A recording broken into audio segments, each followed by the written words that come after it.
Hey, what is up, everyone? It's Rich. All right, welcome to Super Fun Sunday. Today, I thought we would look at Claire Wendling, and this book is called Iguana Bay. This is actually probably, well, it's not one of the first art books that I got, but it falls almost into that category. I think I started collecting books a few years before I got this, but this is when things started to get, like, I think more serious, and I was really going beyond what you could find in America. So Travis had moved to France after we finished Wildcats to start working on the Metabaron book, and we spoke shortly after he had moved there, maybe a few months, and I was asking him. I said, what are you looking at over there? Like, have you met any good artists? Or have you seen any cool art? And he answered Claire Wendling, and I immediately was on the hunt. So, anyway, welcome to Super Fun Sunday. What's it going to be? It's going to be super fun. All right, let's do this. That's interesting. So, yeah, Claire is a French artist, I believe. I don't know too much about her. I've followed her online on and off for years, and she sort of will be out there, and then she kind of goes away, and she's really, really good. I mean, she is a comic book artist. Most of the stuff that you're going to see in this book is like illustrations and studies and stuff like that. But she has actually done quite a bit of sequential work, and she's really, really good at that too. And I honestly, I think she's very highly influential. I mean, if you look at just this stuff already, you could see where maybe someone like Alberto Veranda was probably influenced by her. This book came out like 20 years ago now, maybe even a little more. Well, this is from, I don't know. I thought there was a date on the thing, but I would say that this book probably came out in around 2000, 2002, somewhere around there. So, I mean, it's an old book now. But yeah, she's really, really good. Oh, okay, that's cool. So these, I guess, are the roughs, and then sorry, I wasn't really soaking it in. And then this is like sort of slightly tighter pencils. Her figure drawing is great. She does great animals too. I mean, I think like I had mentioned Jaw Cooper in a video yesterday, but Jaw Cooper is definitely influenced by Claire. I would surmise, if you know Jaw's work, she's really good. She's kind of like Claire Wendling meets like James Jean. Hold on, my cat wants out. Other cat. Okay, I'm back. But yeah, I mean these figure studies are so nice. She's just really, really good. This is nice. This is a nice change of pace.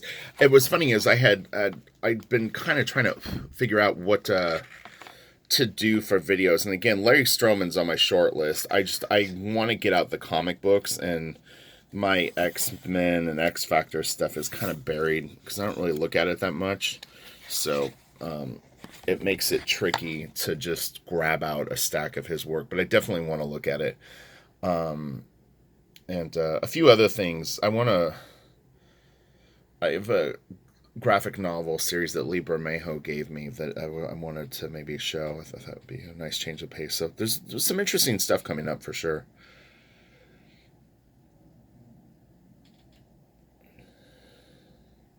This is really nice.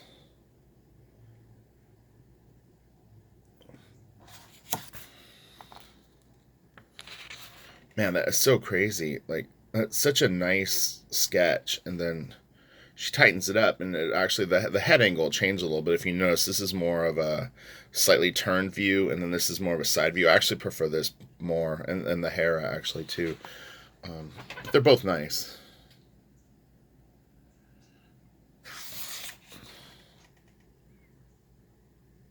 Yeah, it's so cool. It's funny because this stuff reminds me of, if you've ever seen the Ian McCaig Gnomon videos. He does the was it like,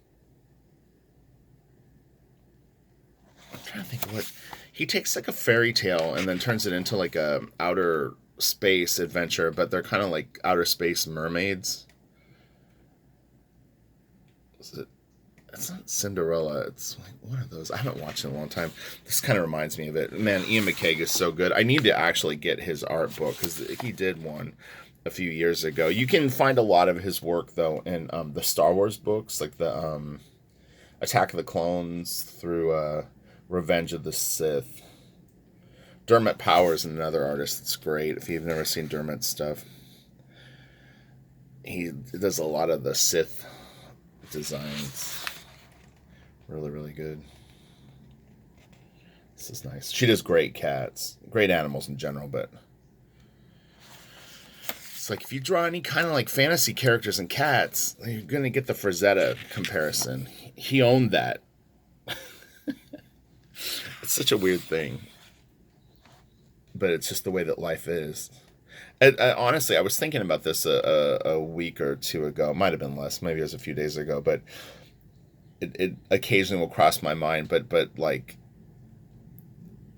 the challenge for an artist now to do any kind of series of fantasy or sci-fi and be able to meld different things it definitely is getting trickier and trickier.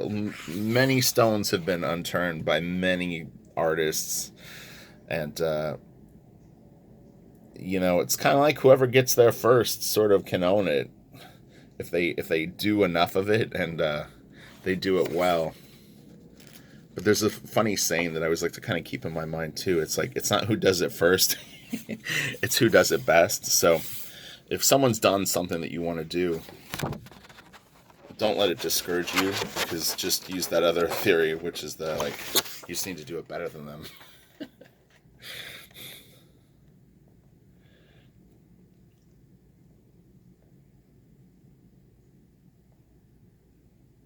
But art's not a competition.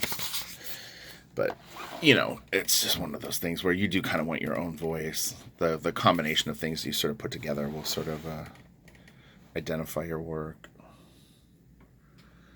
It's pretty nuts, man.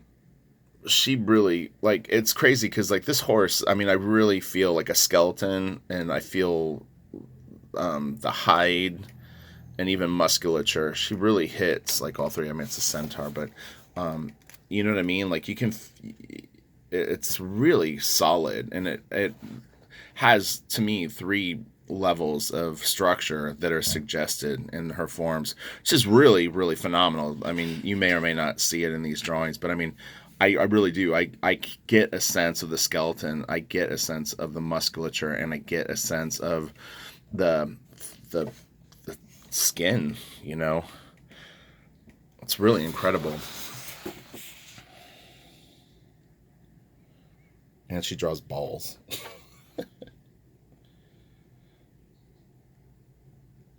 Look at that. That's so good. And it's such a distorted drawing. I mean, that is so wild, but I really wouldn't want to see it tighter because it wouldn't look as good. It's a little tighter there. It still looks nice. So I take back everything I just said. The angle of this is a little bit different. But do you see, someone had asked me, I was replying to some of the comments in the Mobius continued part 1 video about using 3D models and stuff like that as sort of the understructure of your drawings. The problem is you're never going to get stuff that looks like this. It's going to be really, really stiff, and there's no real sort of rhythm to those poses, so it's like you can use it to sort of set up a shot just as like previs, but there's just a subtlety that comes with this kind of stuff that it might be lacking with the other. You do what you want to do. That's what I ultimately told him. As I said, look, the bottom line is it's your art. You could do whatever you want. You can use any approach that you want to your work. That's your business. Now, the other business that you'll have to deal with is, how do people see your art? How do they perceive it? What's the vibe that it gives off? So ultimately, you're going to have to face what you do. You know what I mean? I wouldn't call it repercussions because that sounds more negative, but based on how you draw and how well you pull it off, you will get a reaction if you show it to anyone. So You do you. And then if you don't care what people think, and you just are like, I'm going to do what I do, then you're golden. These are nice. She does great color work too. I've always been a big fan of the color stuff. There's not a ton of it in this book, but what she did is really good.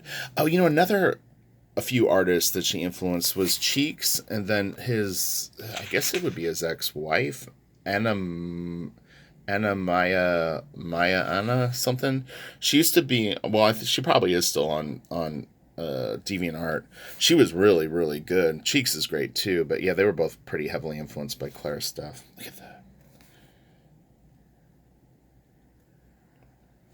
But we're going way back with this, so these are neat. So you get this really beautiful, like, dragon. That is so kick-ass. It's so good. And then colors on it. And she's so great. It's a little dark. Oh, gosh. I'm getting a phone call. This is like my phone is blowing up right now. What is going on?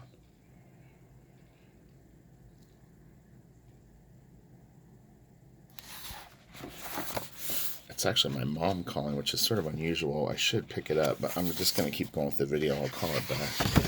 Hopefully it's not an emergency.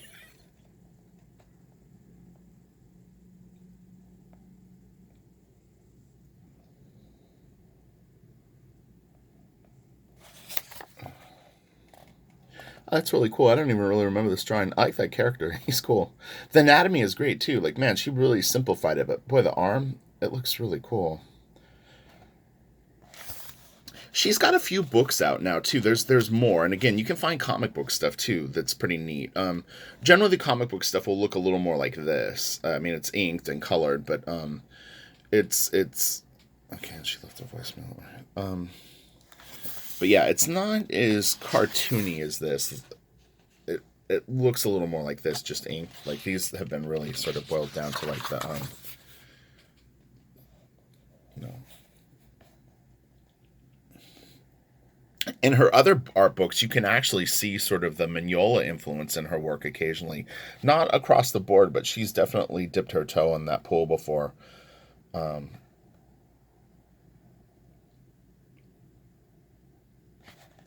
This is nice. Sorry, my hands are pretty dirty. I've been working like nonstop, so it's like I've got ink and pencil, and I've been inking over the original pencils, so that makes your hands even dirtier. You spend 10 hours a day doing it. It's like your hands never get clean. That's really cool. God, man, her anatomy is so freaking good.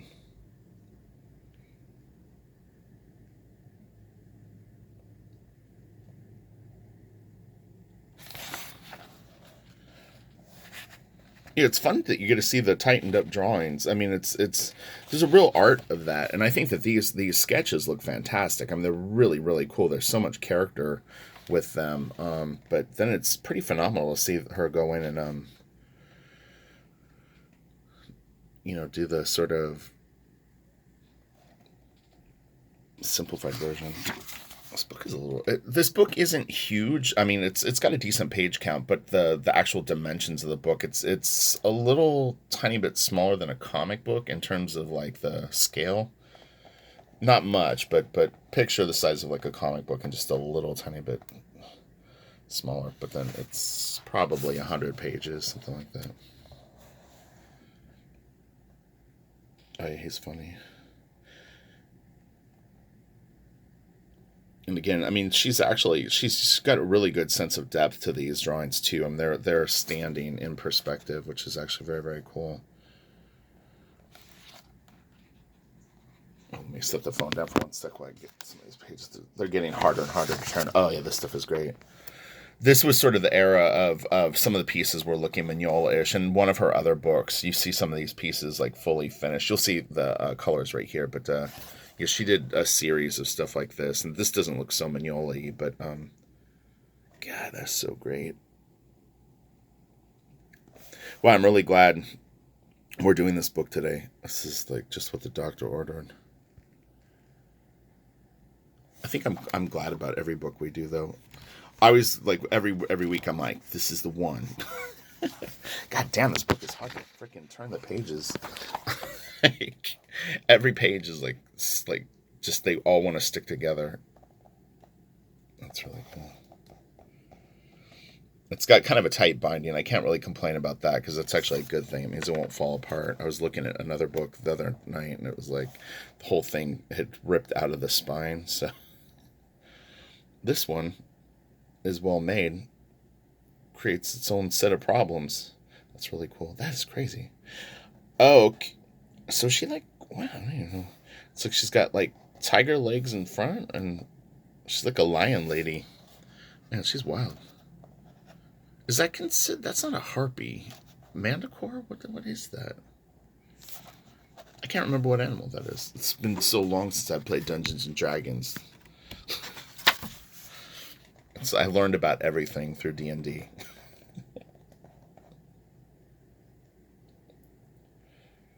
It's like how many 11-year-olds do you know that know the words like constitution, dexterity, and charisma, right?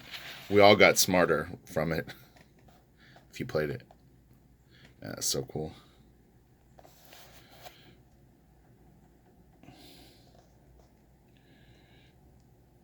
Man, look at the pose on this thing.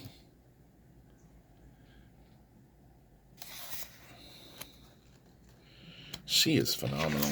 Oh my god. Again, the animals. And someone was asking about reference just in general. I mean, I think it was the same question as the 3D models, but there is nothing wrong with using reference. You have to use it to get to the point where you understand this stuff. So don't ever think that using reference to improve your art is a bad thing. You just need to use it carefully, you know. And not even carefully, really. Just use it and try to make your drawings, you know, feel like you. Sorry, my nose is itchy. Oh, that's really cool. It was interesting. I was talking to a guy that works at the print place where I go to print out my photocopies or blue lines or even my Comic-Con prints. And he hadn't seen me work over pencils as much because I generally will work over blue lines now. It's my preference too. Like I've said that before. I don't mind working over blue lines because they're so clean. But I understand that the original art isn't as desirable with that. But sorry, I'm trying to turn the pages again. But yeah, I think him seeing the pencils. Him seeing the pencils made him understand the process a bit more as someone who doesn't follow comics and isn't an artist. And I mean, it's like what I do as an inker is kind of all the fun stuff. The drawings are done, and I just get to go in and kind of redraw everything in ink. And you know, for the penciler, you know, they start with a blank page and a script, and they have to decide, you know, what do the windows look like on this building? Well, if there's 20 buildings, what do the windows look like on the third building? What's Batman's cape going to be doing? What poses is Batman going to be in? And even down to like, you know, I don't even have to worry about if the eyes line up correctly. I mean, I do when I ink it, but you know what I mean? Like you could spend an hour trying to work a face in a pencil drawing, and it was kind of funny. He goes, yeah, I never even thought about that. There's so much decision making. I'm like, that's what makes it sometimes I think very hard for you know, a colorist or an inker who's really focused the craft of it's like instant gratification drawing, you know. And it's like I'm ready to play ball. Like let's go. I don't want to warm up. I don't want to like learn all this other stuff. Just get to the cool part. But that's where things like reference and, you know, again, if you're going to draw natives, I mean, you may need to look at hairstyles. You may need to look at like, you know, what did the moccasins look like on some tribe? You know, they have to be informed decisions, and then you stylize it. Sorry, again, the pages are very difficult to turn. The kid's got liquefies on. This is so nice. You know, if Claire didn't vanish as much as she does, I know I'm under the impression that she's maybe had health problems on and off for the last like 15 years, but she would have been huge but sometimes fate like deals you different hands. But there's no doubt in my mind that if she just was able to produce at a constant rate and really have her work out there, for people to see, she would have been huge. And she got huge fast. That was the thing. Within 3 years of people, like at least in the United States, catching wind of her work, she was very, very popular. I mean, I really didn't know any artist who didn't like her work. But then again, there was this like 8-year window where you just didn't really see anything from her, and then she would kind of pop up and disappear, and it's a shame. But I think she had other things going on that she needed to sort of address. Happens, man. That's great. Yeah, she's so good. Again, you see how like it's very Bridgman, it's very Frazetta. Again, you can just feel the musculature, you can feel the skeletal, you can feel the hide. It's a really, really incredible thing. I mean, she's just hitting it all. Like, because what happens is that there's points where the muscles are just sitting on bone, and so the bone comes out and is pushing against the hide of the animal. So like this is bone under hide. This is muscle over bone over hide. She knows where to show that, and it's like the same thing happens with humans. Sorry, I have to sit the bone down again. With like your elbows, your wrists. You have the bony protrusions, your collarbone, and then the fat and muscle sit over it. Look at that. It's so great. So hopefully this is an inspiring video. She sets a very, very high bar, so don't, get frustrated if you try to attempt stuff like this and it doesn't look as killer as hers. She's really, pretty special artist. Again, you can see the sort of 3-tier sort of read on these animals.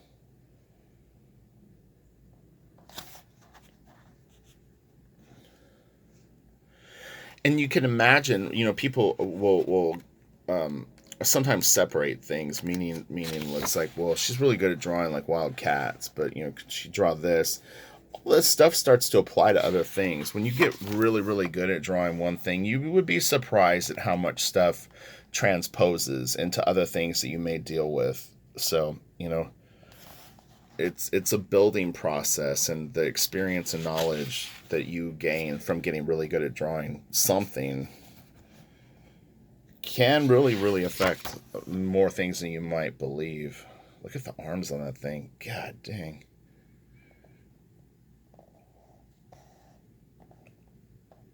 Frazetta would have loved this girl's stuff. He probably never saw it. He may have. From what I understand, Frank was really actually interested in art, all through his life, and they would different publishers that he had worked with and stuff like that would give him books, and he was always kind of curious to see new stuff. So it's really, really cool. But I have no doubt in my mind that Frank would have really, really been impressed by this stuff.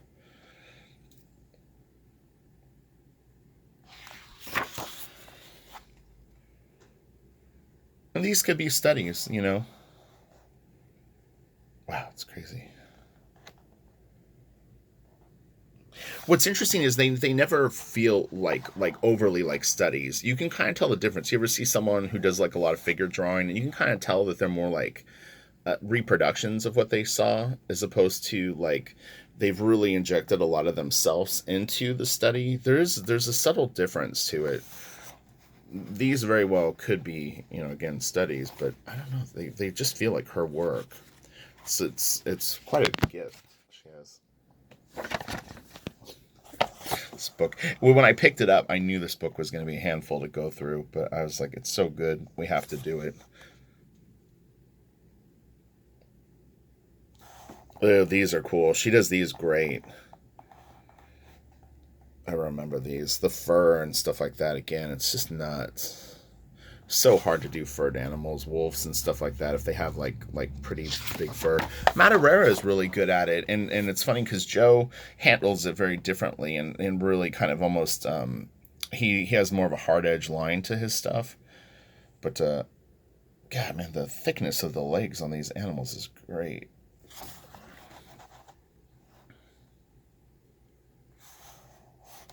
But yeah, Madureira does really good beasts and animals, I've always felt. in his own way. Ay, ay, ay. Oh, yeah, these are cool.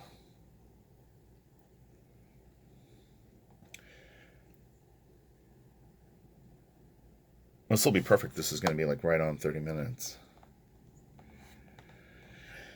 Yeah, I want to thank everyone for supporting the channel this year. It's really, really been cool. Hopefully we've had some fun. It was a busy year for me. I wish that I could have done more with YouTube, but it just really wasn't possible. And Patreon does actually eat up a lot of my time, but I mean, Patreon has been really huge for sort of helping me get through the year. So I can't thank all my patrons enough for their support, because it really, really is a huge, huge deal for me. And every month, Patreon sort of saves my ass and makes the month at least a little more comfortable to live. I consider YouTube really it's how it started, and YouTube sort of encompasses it all. So thank you. This is so good. That's a nice shot. It's funny because this could almost feel like a side view, but then when you get the down shot of the deer, it sort of tweaks the whole perspective. I mean, you can see we're above the girl, and almost kind of parallel with the cat could be in theory sort of like right where the horizon line, like eye level is. It's really good. This is good too. Oh man, she sort of expanded the idea.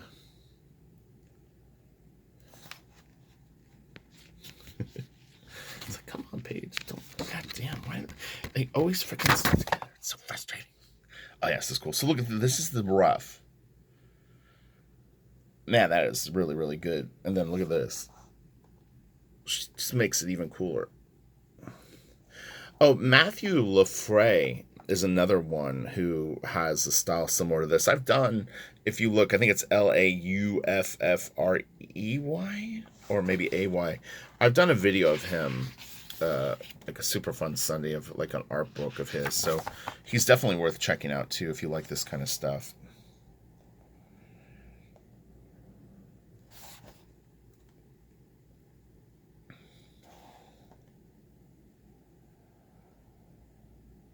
Man, that is nuts. Look at that.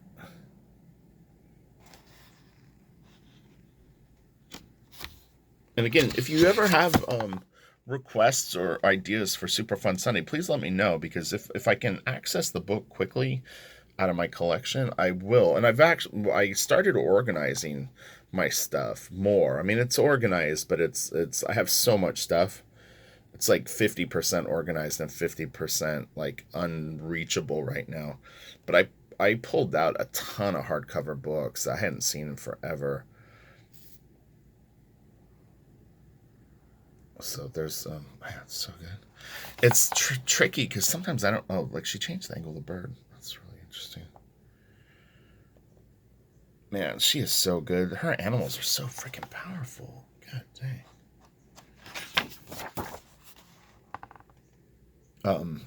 But yeah, if you ever have a request, let me know in the comments section. And people know how quick I'll expedite stuff if it like they say it and I'm like, oh man, I've got a great book of that artist. I wanted to do Carlos Meglia, was another one that I've been sort of ramping up to do, and then I wanted to maybe hit Sergio Topi again, Micheluzzi. There's a bunch. I want to do I think it's Jazz Maynard books. I've got a couple of those. Yeah, that's really cool.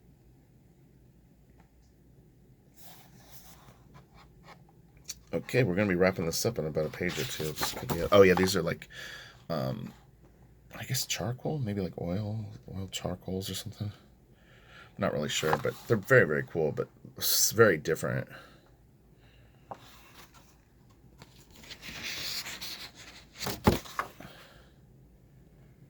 I almost did Gustav Klimt today. Honestly, Klimt was literally the book that I was going to do. I've got a huge, big book. I'm going to see what date this book came out in really fast. I've got like a minute. Let me see. Sorry. Don't look at the screen. You're going to get dizzy. Oh, it doesn't really have a... That's weird. It doesn't even really... It doesn't really ever open with a thing. But anyway, so this is called Iguana Bay, Claire Wendling, and yeah, hopefully you enjoyed that and got you a little inspired. And best of luck with your art. And I'll be back next week with another super fun Sunday Patreon. I will be back tomorrow with the perspective book. All right, later.